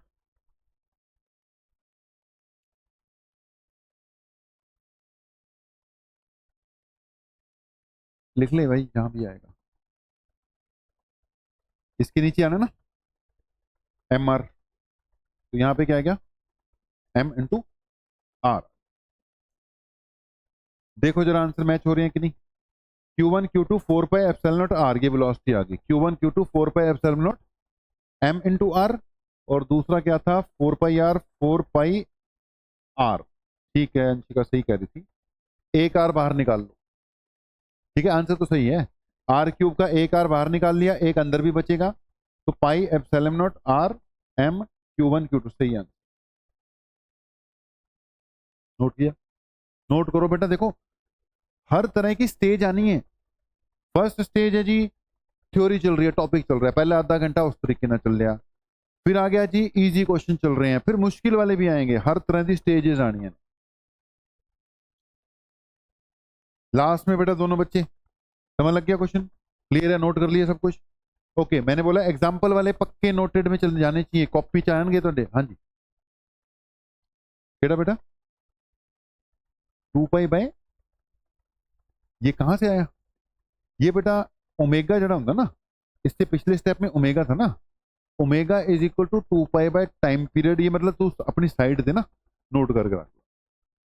ये सर्कुलर मोशन का ना, मतलब बेसिक वाली बात ही है, लेकिन याद कर ला। देख ओमेगा एंगुलर वेलोसिटी है, ठीक है, omega is angular velocity, T is time period. तो ये फार्मूला पिछू मतलब दूसरे चैप्टर में से आ गया एक्चुअली ना, तो अभी धीरे धीरे जैसे जैसे आएंगे इनको नोट करते जाना। ठीक है, दिक्कत आएगी 10 मिनट एक्स्ट्रा लगवा लेना मेरे से बाहर क्लास से पहले बाद में, तो उसके बारे में और भी बता दें। ठीक है जी, चलो 3 या 4 क्वेश्चन हो गए अपने। इस क्वेश्चन को देखो, बस देखो, नोट मत करना, इसका भेज देंगे आपको पीडीएफ, लेकिन जरूरी क्वेश्चन है, एनसीईआरटी क्वेश्चन, एनसीईआरटी का सॉल्व्ड क्वेश्चन। क्वेश्चन है कि charge metallic sphere A is suspended bye nylon thread, another charge metallic sphere B held by an insulating handle brought close to A such that distance between them दे रखा है 10 centimetre as shown in figure। यानी ये जो figure है ये question का क्या है बेटा, पार्ट। ठीक है, जो मैंने पहली लाइन पढ़ी है वो ऊपर वाला हिस्सा हमने फिगर का देखना है। ठीक है, ये जो ऊपर वाला पार्ट है उसमें उसने बोला 2 चार्जेस हैं, नायलन थ्रेड से हैंग किए हुए, नायलन वर्ड यूज कर रहा है, इंसुलेटिंग मटेरियल है, दोनों पे चार्ज है। क्योंकि क्वेश्चन में बोला हुआ एज शोन इन फिगर, तो क्वेश्चन अगर तुमने फिगर को सही से ऑब्जर्व ना किया होता या ना करोगे तो तुम्हारा आंसर सही नहीं बैठेगा। फिगर कह रही है कि इस पे 1 2 3 4 4 प्लस दे रखे हैं, यहाँ पे कितने दे रखे हैं 2 प्लस दे रखे हैं, यानी अगर इसका चार्ज क्यों मानोगे क्वेश्चन में तो इसका क्या मानना है तुमने, क्यू बाय 2। इसका क्यों मानना है तो उसको क्या मानना है, इसका अगर नहीं, अगर इसको क्यू मानोगे तो उसको 2 क्यू मानो, डबल है ना बेटा। ठीक है, या इसको 2 क्यू मान ले तो उसको क्या मानना पड़ेगा, मतलब कहने का मतलब तुझे हिसाब लाना सीखा, उन्हें क्वेश्चन च नहीं दिता केड़ी चीज कितनी है, शोन इन फिगर, फिगर दे रखी है, एनसीईआरटी का क्वेश्चन। मैंने इस पे चार्ज क्यू माना, तो इस पे कितना हो गया बेटा जी, Q/2। 10 सेंटीमीटर की दूरी पर है। इस वक्त इनके बीच में फोर्स कितना लग रहा है, के Q1 Q2, ठीक है। नीचे क्या आ गया, R का स्क्वायर, और यहां पे मैंने 1/2 लगाया। एक बार चेक करना सही लिखा है कि नहीं, गलत किया। वो अभी मैंने इसको यूज ही नहीं किया, 10 सेंटीमीटर यूज ही नहीं किया, ओदी जगह तक ही पाया आर पाता है। कोई कंफ्यूजन बेटा, के Q1 की जगह Q, Q2 की जगह Q/2, तो Q तो यहां पे लगा दिया, वो नीचे वाला 2 ये पड़ा। अभी मैंने 5 सेंटीमीटर की वैल्यू नहीं पुट की, उन्होंने आर ही रखा। जल्दी बोलो, क्लियर है क्वेश्चन, इतो तक क्लियर। आगे उसने क्वेश्चन में क्या बोला है मैं बता ही देता हूं। एनसीईआरटी का क्वेश्चन है, कॉमन क्वेश्चन होता है, इस टाइप के क्वेश्चन करने ही होंगे। तो एनसीईआरटी वाले भी चक्के में बिच रखे हुए हैं सीक्वेंस में। आगे उसने बोला कि ए के साथ एक आइडेंटिकल आइडेंटिकल वर्ड यूज कर दिया, अनचार्ज स्फीयर जाके टच कर दिया और फिर उसको रिमूव कर दिया। अनचार्ज स्फीयर जाके टच किया और उसको क्या कर दिया, रिमूव कर दिया। इस पे पहले कितना चार्ज था, क्यू, इस पे कोई नहीं था। जब जाके टच ही कर दिया, आइडेंटिकल है, बराबर बराबर आना है, क्योंकि कल अपनी बात हुई आइडेंटिकल बोलेगा तब। तो इस पे कितना बचा, Q/2, इस पे भी कितना बचा, Q/2। फिर कह रहा है इसको हटा दिया। हम दूसरे वाले पहले वाले स्पेयर से कितना आ गया चार्ज, Q/2। जल्दी बोलो, समझ गए।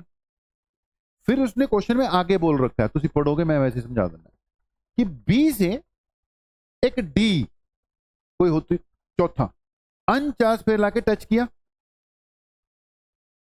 तो इस पे भी कितना आ गया, Q/4। इस पे कितना हो गया, अद्धा अद्धा होना है, Q/4, और फिर हटा दिया। जल्दी बोलो, समझ गए कि नहीं। तो इस पे Q/2 बचा, इस पे कितना हो गया बेटा, Q/4। और कह रहा है उसके बाद इनके बीच में डिस्टेंस आधा कर दिया। पहला 10 सेंटीमीटर है ना, फिर 5, क्वेश्चन में गिवन है सब कुछ, ठीक है। जल्दी बोलो, मामला क्लियर। तो अब जल्दी से कैलकुलेट करना कि न्यू फोर्स क्या हुआ, इट विल बी के, इट विल बी के। Q1 की जगह क्या आया, Q/2, Q2 की जगह क्या आया, Q/4, और नीचे डिस्टेंस की जगह क्या आया, R/2, क्योंकि मैंने पिछली बार कितना लिया सीखा, R। 10 सेंटीमीटर को क्या माना है, R, तो 5 को क्या बोलूंगा, R/2 बोलूंगा। जल्दी बोलो, समझ गए कि नहीं। तो नीचे क्या आया, R का स्क्वायर, R/2, ऊपर जाके क्या हो गया, 4 हो गया। नहीं समझे कि समझ गए, देख लो भाई, जिसको नहीं समझ में लगा पूछ लिया करो। ये क्लियर है, के Q/2 Q/4। नीचे बेटा आया R/2 का स्क्वायर, जी तो R/2 का स्क्वायर करोगे तो इतने R स्क्वायर बचूगा, नीचे 4 होगा, 4 को उनके ऊपर चले गया, तो ये कितना आ गया, R स्क्वायर, ऊपर जाके क्या हो गया, 4 हो गया। 4 से 4 क्या हो गया, कैंसिल हो गया। चेक करना पिछले फोर्स और इस फोर्स में कितना फर्क पड़ा, चेक करो, कुछ भी नहीं पड़ा। क्या फर्क पड़ा बेटा, क्लास में बैठा तू मार खाएगा। क्या फर्क पड़ा, जल्दी बोल, क्या फर्क पड़ा, कुछ भी नहीं। ऐसे बोलते हैं के Q/2 Q/4, तो कोई चेंज नहीं आएगा, ठीक है। There will be no change, ठीक है। सारे क्वेश्चन मैं बता देता हूं यहां से है, ये एनसीईआरटी वाले का मैं मेंशन करके बोलूंगा एनसीईआरटी, ठीक है। जेई PYQ का बोल दूंगा ये PYQ है, ठीक है। नीट वाले का बोल देंगे कि नीट वाला है, मतलब बता दूंगा। एनसीईआरटी तो स्पेशली बता दूंगा, एनसीईआरटी का क्वेश्चन है। जल्दी बताओ, समझ लग गया क्वेश्चन कि नहीं, हो सकता है। हाँ जी, वो मैं जान के नहीं ना पुट किया, डिस्टेंस चेंज हुआ ना, पहला 10 थी ना, 10 को मैंने R लिया हुआ था, इसको क्या लिया, 10 से 5 हो गया था ना, तो मैंने कहा वैसे ही 5 10 सेंटीमीटर को कन्वर्ट कन्वर्ट करते रहेंगे, मैंने इसको R बाय क्या कर दिया, 2 कर दिया। अद्धा करता ना, वो नालों कट के वही चीज वैल्यू आ गई। तो आंसर क्या है बेटा? नो चेंज इन फोर्स बेटा, ठीक है, no change in force. Okay, अगला क्वेश्चन देखो, एक इंपॉर्टेंट क्वेश्चन है। एग्जैक्टली टाइम देखना, 5 मिनट रह गए, बहुत एग्जैक्ट बताया, 5 मिनट रह गए, कितना हुआ टाइम एग्जैक्टली? 11:25 हो गए, कोई गल नहीं, लास्ट क्वेश्चन है, देख लो।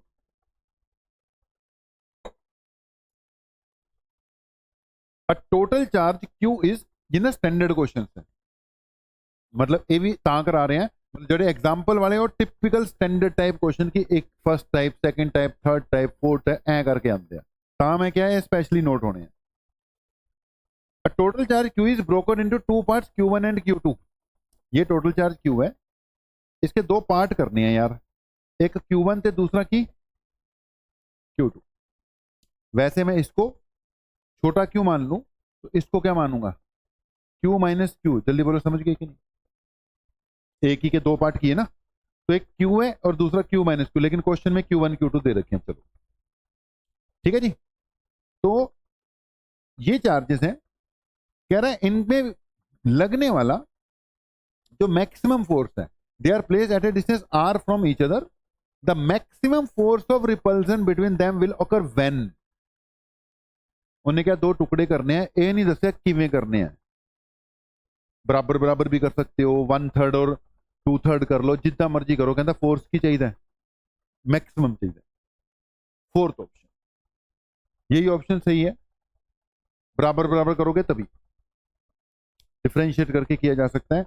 मैं पहले इसको, जिसको पता है अच्छी बात है, जिसको नहीं पता दोबारा सुनो, सिंपल तरीके से कराऊंगा, डिफरेंशिएशन से बात कराऊंगा। बेटा मान लीजिए 10 माइक्रोकूलम का चार्ज है, ध्यान से देखना सारे, 10 माइक्रोकूलम का चार्ज, इसके दो पार्ट किए, 1 और 9 हो सकता है कि नहीं, जल्दी बताओ, 1 या 9, या फिर दूसरी ऑप्शन की है 2 और 8, तीसरी ऑप्शन की है 3 और अगला 7 हो जाए, 4 और अगला क्या रखूंगा 6, 5 और 5, 4 और 6, 3 और 7, 2, 8 एंड 1, 9, यही चलेगा। अगर इनके बीच में मैंने डिस्टेंस बेटा r रखा हुआ है, तो फर्स्ट केस में चेक करना इनके बीच में कितना फोर्स लगने वाला है, चेक करो। फर्स्ट केस में इनके बीच में कितना फोर्स लगता है यार, एक 1 कूलम करता दूसरा 9 माइक्रोकूलम करता, तो इनके बीच में कितना फोर्स लगेगा? के Q1 Q2, माइक्रो के बजाय ले कूलम ही रख ले, के Q1 Q2, Q1 कितना है 1, Q2 कितना है 9, नीचे कितना r स्क्वायर, आंसर क्या आएगा 9k/r²। बेटा जल्दी जल्दी नहीं करा रहे हैं, समझ लग रहे हैं, 9k/r²। दूसरा कितना आएगा जल्दी बताओ, 16k/r²। तीसरे केस में क्या आएगा k/r², ये कितना आएगा 24, और अगर बराबर बराबर करते तो 25, और अगर ये वाला ऑप्शन होता तो फिर से 24। ठीक है, तो मतलब क्या प्रूव हुआ कि अगर इक्वल इक्वल रखोगे तो मैक्सिमम लगेगा। समझ लग गया कि नहीं? ये रट्टा ही मार लेना होता है। ये क्वेश्चन 11th क्लास में ग्रेविटेशन में करवा देते हैं तुम्हें कि एक गिवन मास है, उसके टुकड़े कैसे करूं कि उनके बीच में फोर्स क्या लगे, मैक्सिमम लगे, वहां पे भी बोलते हैं इक्वल। जल्दी बताओ, याद कर लोगे कि नहीं? याद कर लोगे? इस क्वेश्चन के आने के 3 फॉर्मेट हैं, 3-4 फॉर्मेट है। उसने बोला गिवन चार्ज Q है, इसके दो पार्ट किए मैंने Q1 और Q2, फोर्स इनके बीच में मैक्सिमम लग रहा है, इनके बीच में फोर्स कैसा लग रहा है मैक्सिमम। Q1 Q2 का रेशियो बताओ, क्या आएगा आंसर 1:1। समझ गए? कभी कभी सेम क्वेश्चन, लैंग्वेज बिल्कुल same, there is a one charge Q, it is split into two parts Q1 and Q2, find the ratio of Q1 and Q। भाई क्वेश्चन को ध्यान से पढ़ना है, किसका रेशियो मांग लिया, क्योंकि बच्चा यहां पे 1:1 रट्टा मार के चले जाता है। लेकिन उसने क्वेश्चन थोड़ा सा भी चेंज कर दिया। तो अगर सेम क्वेश्चन में किसका रेशियो मांगा है, Q1/Q, तो आंसर क्या आएगा जल्दी बताओ, 1:2। सेम क्वेश्चन में वो आपको Q/Q1 का रेशियो भी मांग सकता था, तो इसका आंसर क्या आ जाएगा बेटा, 2:1 आ जाएगा। ठीक है जी, चलो जी, आपका बहुत बहुत धन्यवाद जी।